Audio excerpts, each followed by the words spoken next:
Africa. Really focusing on that now. Well, I mean, I think, when I started the demo, I was talking about we came from these larger cuisines, right? But everybody today have an understanding about whether it's French, Italian, Mexican, Japanese, and these sort of major food countries. Yeah. Then the stories of sort of the regional Indian or the regional Chinese or the regional cuisines become more interesting. Right. And then at the same time also you have those very personal cuisines and that are not necessarily representing a country or a region, but just the story of the chef. If you had a Greek mother and a Russian dad, maybe you create, your right. different cuisines. So I think a lot of restaurants represent that, or a mood that you like, So for me, Africa is where I was born. I feel there's a huge underrepresentation and understanding for African food in this country. Agreed. And I feel it's a huge curiosity.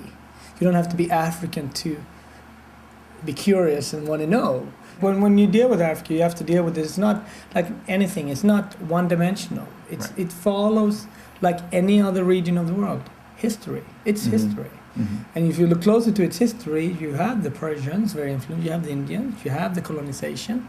You have the indigenous people, and you have all of that combined, just like here, where immigrants have a huge influence of the American cuisine. Exactly. But it's just the difference is we know those stories. We know that Marco Polo went supposedly to China and all these different things about European food. We don't know it about Africa, and that's why. And people of color, whether they're born here or born somewhere else, has just as much as proud of their food and their food stores and would like for those to come out, just as much as any other, the Italian-American food story or the German-American food story. So I just think it has to do a lot with pride and people want to get it out. And think about it. You have a very specific, when I say Tuscany to you, you have a specific idea on the head what it is. Mm-hmm. It's 5,000 people living in Tuscany, and you have a specific idea what that is.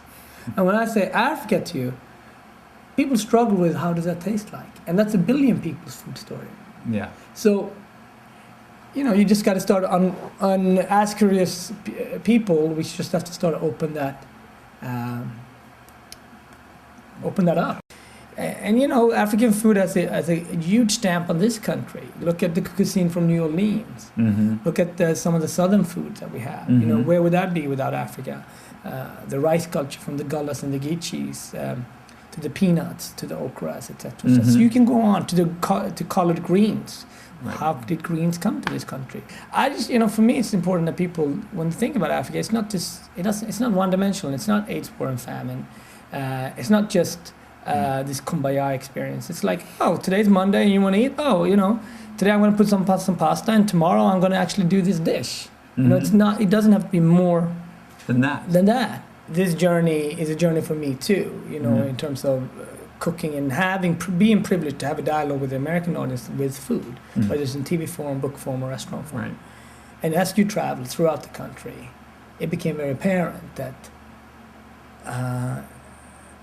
the topics of African cuisine and how it relates to this country. Mm-hmm. So it was something that was born out of your travels here? Like many things, out of what's not there.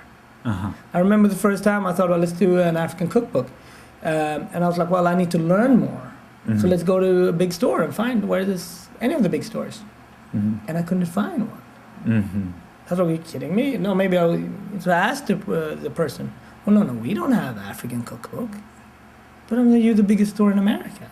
Uh-huh. No, there's no African. There's no such thing. No such thing. And there was one that they pulled out from the 50s. Uh-huh. And you just look at the vocabulary that was used towards people of colors in the 50s, in those books. Uh-huh. It's a completely different. So I thought, that's a good starting point. So then you have to channel that energy and you have to channel it right.